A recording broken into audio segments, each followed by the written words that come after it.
So like I said, we're governed by a board of directors, but the people who are really in charge, that's actually a group of about 3, and I think we've got a picture of them if the guys could show, because the people who are really in charge, it's a much smaller group. We know why we fight, because we tuck it in every night. Right now, Asher loves reading bedtime stories at night, and 2 of his favorites, we've got pictures of them here. I thought this was a really, really big parenting win as like the world we work in and being a South Dakotan. He loves to read George Washington. Not kidding, it wasn't my pick. He loves E-O-E-O-O, E-I-E-I-O. You get the picture. So I thought, okay, that was a pretty good parenting win, but then it kept going. John and Beth sent us this book, and he pulls it off the shelf the other day, and he looks at me and goes, "Daddy, this is the Cotton Tucson."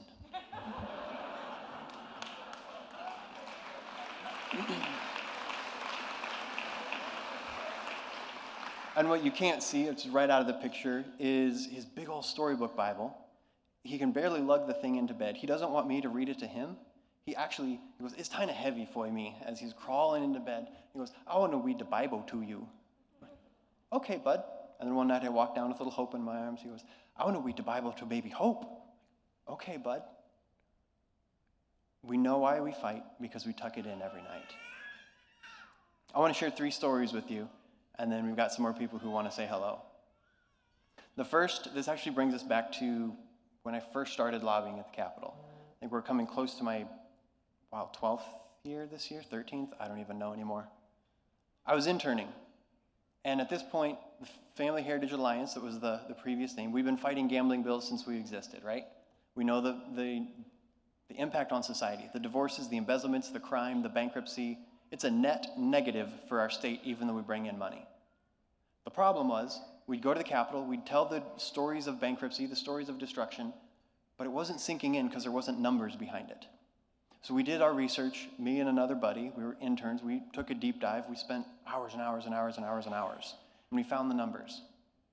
The next year we went to the Capitol, we stopped 4 out of 5. Huge difference.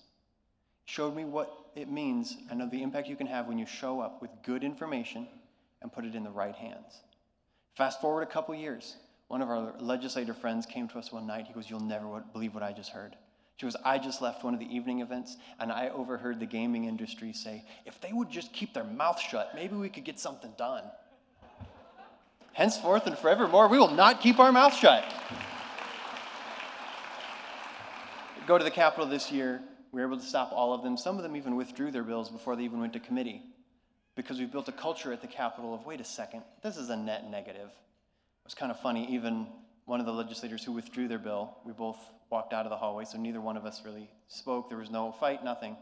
He looks at me, he goes, "You were here for my bill, weren't you?" "No, Representative." That's what happens when we put the right information in the right hands. The second story. Rewind about 1.5 years, we're getting ready for session, and the public school officials in multiple different areas are coming up with all of these harebrained ideas for what they need to do to the homeschool families. All these regulations they need to come up with, all these burdens they're going to put on them, and they're speaking about them openly. So of course, it's full court press of no, show up, say why we're not going to do this. Homeschool families flood the Capitol. We were glad to hand them a megaphone. So again, this has been boiling for weeks before session. We're early on in session, and the ringleader of the public school lobbyists, we had this little agreement. We weren't going to divulge any secrets, but when we could, she was like, "Are you going to bring a voucher bill? Like, are you going to bring a homeschool bill?" And we kind of had this secret agreement that once we were allowed to, we'd tell each other and be open about it. So it's homeschool day. The halls are full of kids, behaving well, talking to their legislators. It's been awesome. She comes up to me, "Norman, tell your people, we're not bringing a homeschool bill, just tell your people." "Yes, ma'am, I'll tell my people." Third story. Remember last year, we talked about this crazy concept that if you're going to produce explicit material, and making that website is, your business model, put some sort of age gate up to try to keep kids off. Common sense, no-brainer, right? Flies out of the House in an awesome vote, gets over to the Senate side, and we've got a vote count of what the Senate looked like. It was kind of a mess. So a committee killed it on a 4-3 vote, and then I think we've got the vote to show here for the slides, and then, so Senate committee kills it. We kind of try to bring it to the Senate floor. We don't even get an up or down vote. And this is like the best way we could describe the mess that happened. And none of these votes on the floor are even up or down. There were the procedural games because they didn't even want to take a direct vote. So what happened? People back home saw this, and over the summer said, nuh-uh. And this is where, like, we're two organizations in one, a 501c3 and a 501c4. Why does that matter? The 501c3, we can bring you to the Capitol. We can educate on the issues. And then the 501c4, the Family Voice Action, we can clearly point out who voted wrong. So you stood up. We spent a year educating on the issue, bringing people on board, building momentum. You want to look and see what it looks like when you show up? You want to see the Senate vote this year?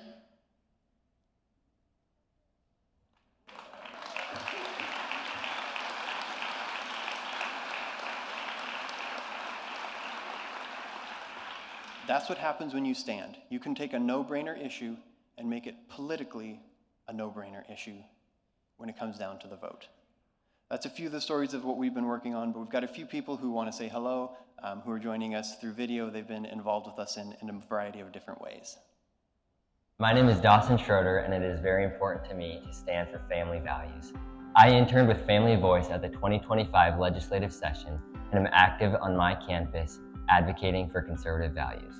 For me, it is important to stand for pro-family values to ensure that my generation inherits a society that recognizes the importance of family, of faith, and of freedom. Hi, I'm Jen Lee, Executive Director of South Dakota Right to Life. And I just wanted to come on and say we are so proud of Family Voice and so happy and honored to be able to partner with them on so many different things. We both stand for pro-life, pro-God, pro-family values. We're so thankful for them and that they help us to make our voices heard. Hi, my name is Drew Dennert. I am from Columbia, South Dakota, and I'm the chairman of Dakota First Action. One thing that we're looking to do is to partner with grassroots conservatives and patriots all across the state of South Dakota to make sure that people who believe in family values and limited government are both running and successful when they run in a 2026 election cycle for the State House or the State Senate. Hello, I'm Liberty, and I grew up in South Dakota and was raised in a homeschool Christian family, and I'm so glad I was raised that way because I get to look forward to preserving that kind of lifestyle for a family that I bring into the world someday, as well as other people in my community. I am so glad to be involved with Family Voice because last year at the stand dinner, there was this guy at the table I was at, and I would say it turned out pretty well.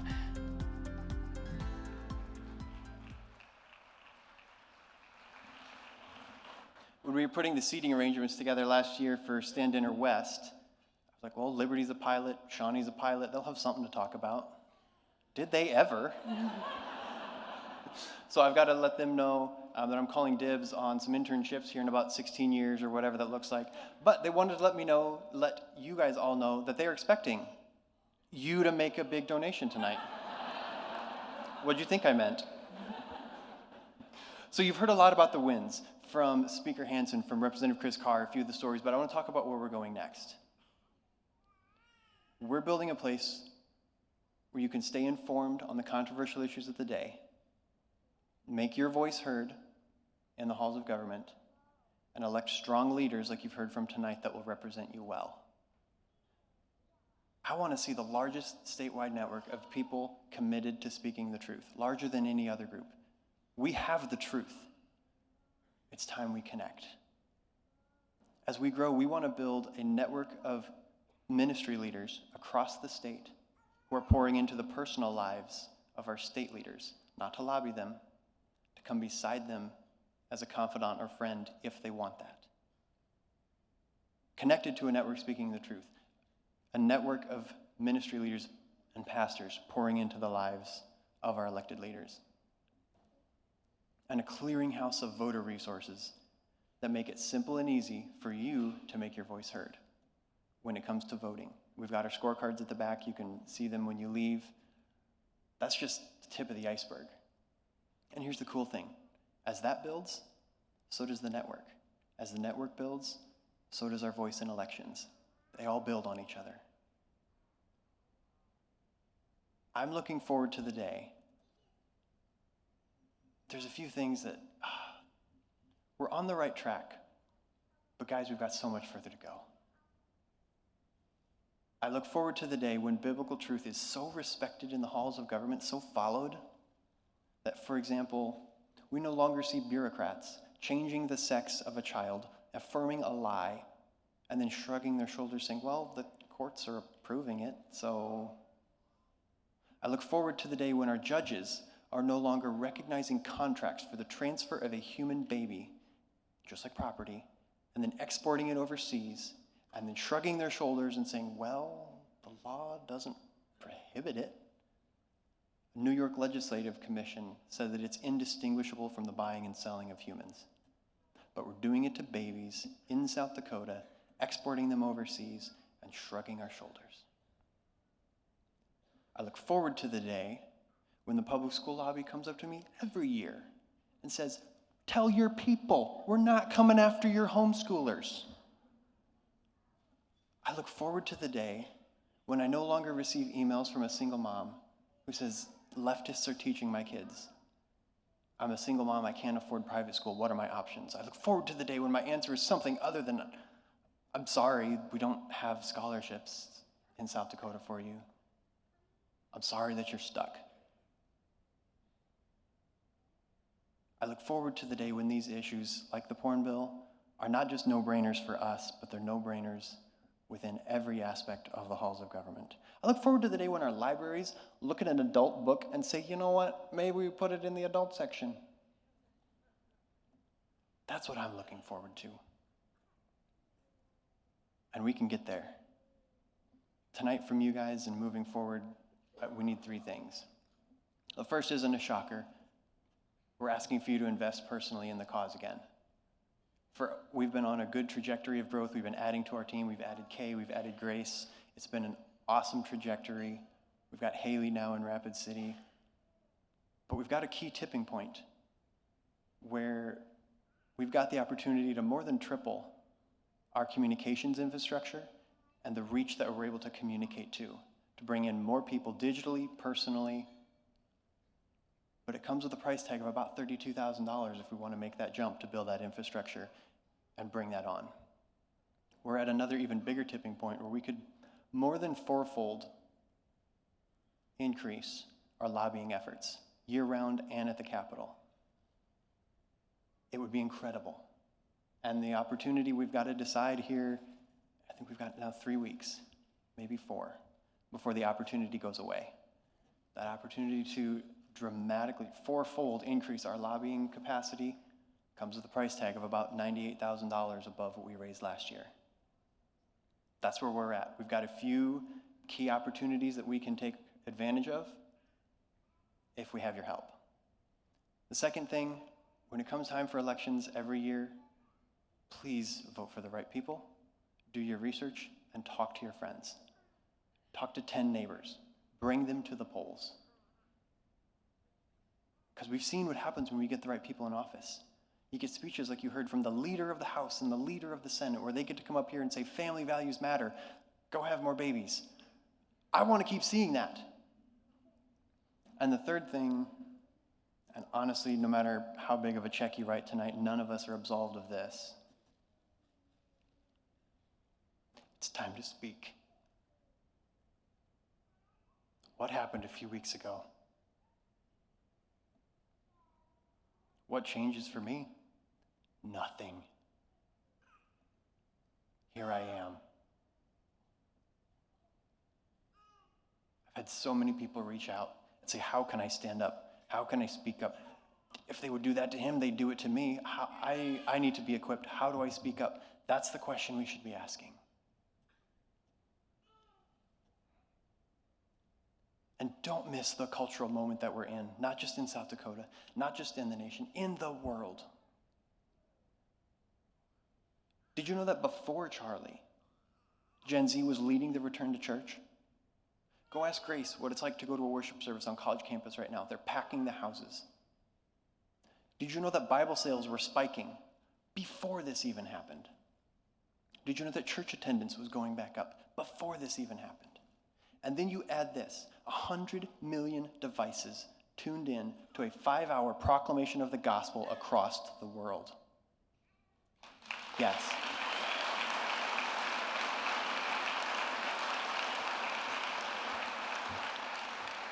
To the historians in the room, correct me if I'm wrong. That was probably the single largest proclamation of the gospel in world history. Think about it. We haven't had this kind of technology 100 years ago. It took someone like Billy Graham how many events to reach what they did in one day? This is the only time ever in the history of the world I'll tell you spend more time on social media, because you'll see the testimonies. You'll see people saying, I just bought my first Bible. I don't know why, but I feel like I got to go to church next week. Don't miss the moment that we're in. Don't pontificate about the motives. Some of the people who spoke at the memorial, I think they might have had the wrong motives. Paul wrote to Timothy, but what does it matter? Above all, whether from pure motives or not, Christ is preached, and for this I rejoice.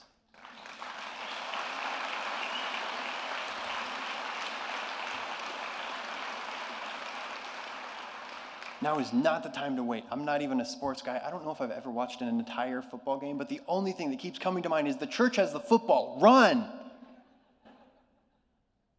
The spotlight is on the church. People are asking. People are doing videos online of I'm Jesus curious. That's a cultural thing right now. Answer it. He was murdered with a microphone in his hand. Will you pick it up? It's up to all of us. Somebody asked artificial intelligence, if Charlie Curt could send a voicemail from heaven, what would he say? It's pretty powerful. Take a listen. First, I want you to know I'm fine, not because my body is fine, but because my soul is secure in Christ. Death is not the end. It's a promotion. Don't waste 1 second mourning me. I knew the risks of standing up in this cultural moment, and I'd do it all over again. Second, do not let this violence divide us further. The enemy wants chaos, fear, and retaliation. Don't give it to them. Instead, double down on truth. Double down on courage. Double down on your faith and on your families. That is how you honor me. Third, remember this. America is worth it. Free speech is worth it. Fighting for the unborn, for families, for sanity in a culture gone mad, it is all worth it. So dry your tears, pick up your cross, and get back in the fight. Do it with joy, do it with strength, and never ever let evil think it won.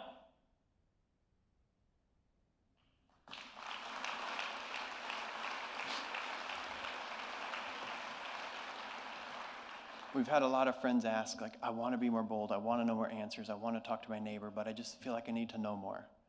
We've got some great first steps, some book recommendations. We've got a slide here, you can take a picture of it, but we've also got a sign at the back when you leave. Take a picture of it with your phone, some amazing books, some of my favorites.